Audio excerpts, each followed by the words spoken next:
Hi, Doug with blockingtheplay.com, and today I'm in Toronto, Ontario, Canada, the Rogers Centre, home of the Toronto Blue Jays, here to watch my Seattle Mariners play their first playoff game in 21 years. Rooting for me to lose? I know, I get it. Toronto's a great team, they're a young team, I'm going to enjoy watching it. It's going to be an amazing weekend, win or lose, obviously.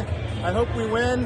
I hope these guys are super disappointed. They spend the rest of the weekend crying. No rings, but that's all right. They're good sports, I'm good sports. It's going to be a good time. It's going to be an amazing weekend. Happy to be here. It's a last minute decision to fly, only because I didn't know where we were going. I knew I was flying somewhere, but I didn't know, was I going to Cleveland, was I going to Tampa? And it came down to that literally day before. So flew here last night, been here a day and a half, having a great time, and it's time to play ball. Keep watching for a tour of the park.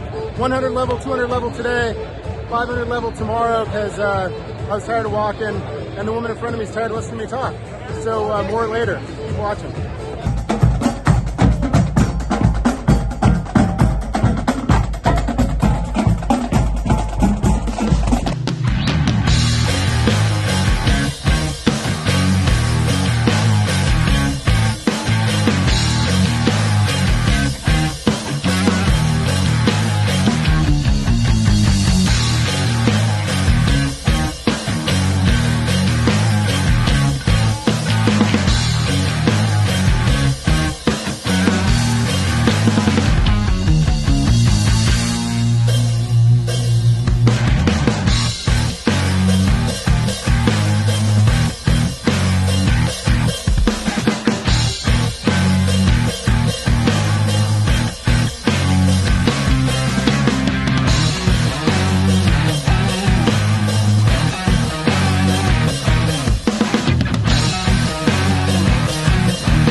All right, game one is in the books, and it's a Mariners win, which makes me a very happy man. So, you know, this is going to sound kind of mean, and understand, I don't mean this to be rude or anything to Toronto. But one of the things I was really excited about this ballpark is I know that Toronto fans are crazier in the playoffs, but because of the way the game started, you know, starting the game out with 3 runs and, you know, the Blue Jays being in a hole already, the fans were actually really dead today. So it'll be really interesting to see where things go tomorrow, just in terms of, you know, are fans going to come in extra pumped up, or are they going to be a little bit deflated? I don't know, we're going to see, but as a Mariners fan coming out here, this was the perfect first game of the series. Now, a couple of things about this ballpark. I've been here at Rogers Center before, but it's been a couple years. So coming back out here, just a couple of observations is, quite honestly, it's still a bottom 10 park. I'm saying that low. It's probably bottom 5. And I feel bad saying that, but at the end of the day, even though the roof opens up, it's a dome, and it has a lot of the limitations that domes have. So something that you will have seen in the clips that played before this is, you know, you look especially in the 200 level, there are tons of obscured views and obscured seating throughout the upper bowl. So if you're in the corners, you're missing a lot of the outfield. Even if you're behind home plate, by the way, you know, the views are okay, you know, but you're way back from the field. So even though the views aren't, you know, obscured, you're still a ways out. When you think about this lower bowl in the 100 level, when you're in that center field area and those corner outfields rather, you're losing some areas there too.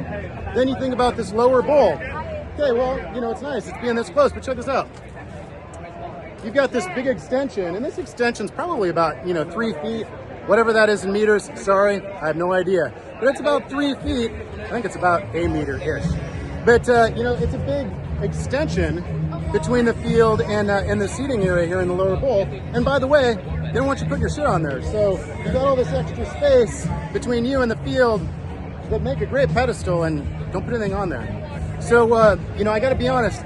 First of all, again, can't stress enough, super happy to be here. Happy I was able to watch this game. As a ballpark, though, not great. I know they're putting about $300 million into remodels next year, and honestly, I can see it. You've got a lot of wear and tear outside the ballpark. You've got wear and tear inside. So one of the things I'm going to do when I get back to my hotel is actually see what they're doing, because I'm going to be really curious to see it. So tomorrow, like I said, I'm going to hit that 500 level tomorrow. It's up there, but quite honestly, I think it's probably going to have okay views, especially compared to maybe that 200 bowl. What about food? I know a lot of these, I talk about food or I talk about stuff to eat. I didn't eat anything, but I do appreciate that the concourses here in the lower bowl are wide open. So there's plenty of space to walk around in those upper areas, which is great. But in the 200 level, again, you've got a lot of obscured views. And since you're in a dome, you know, you've got all those concourses that are completely sealed. So unlike this 100 level down here where you can still see the field, you got nothing but, you know, dark alleyways basically out into the field. So that field's got a lot of imperfections, but it's playoff baseball, it's October, it's Mariners baseball, and we're up 1-0. So thanks for watching. Sorry my hand's shaking, I didn't bring my gimbal this time. But thanks for watching. Check out tomorrow. Tomorrow, go Cougs, by the way. I'll be watching as best as I can while I'm here cheering on the Mariners. Thanks for watching. Take it easy.